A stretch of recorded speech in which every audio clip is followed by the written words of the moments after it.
From theory to practice. 現実はここから始まります。 Let's move from theory to practice. Throughout this module, we have assumed private profit-maximizing airports, investors who strategically set aeronautical and concession prices to maximize profit. But not all airports fit this model. Hong Kong International Airport is government-owned. It does not pursue profit maximization in the same way. Yet its concession pricing policy reveals something just as important. What is it? An explicit recognition that passengers care about concession prices and that this care shapes their pricing behavior. HKIA runs the Guaranteed Prices program. Every retail and dining outlet must charge prices no higher than identical, regularly priced items at comparable downtown outlets in Central, Admiralty, Causeway Bay, or Tsim Sha Tsui. There's also a specific water rule. Outlets must offer at least one reasonably priced option. Distilled water of 400 milliliter or more at 10 Hong Kong dollars maximum, or mineral water at 18 Hong Kong dollars maximum.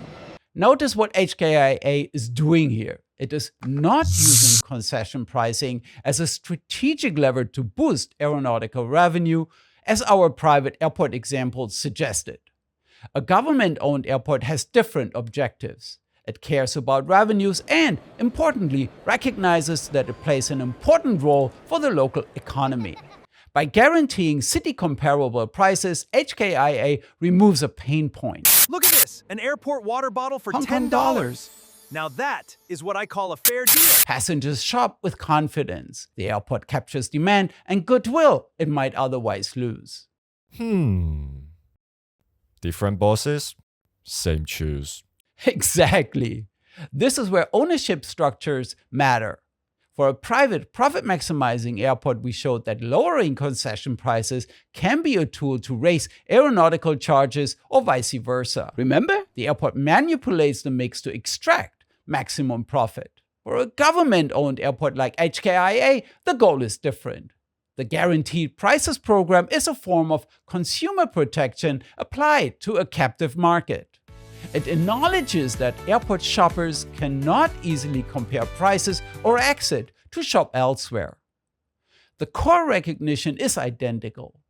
Concession prices affect passenger welfare and behavior.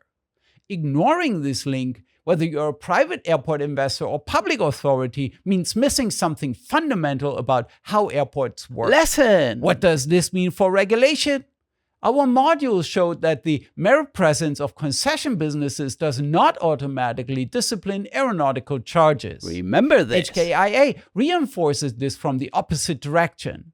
Even when an airport has no profit motive, concession pricing still requires active attention.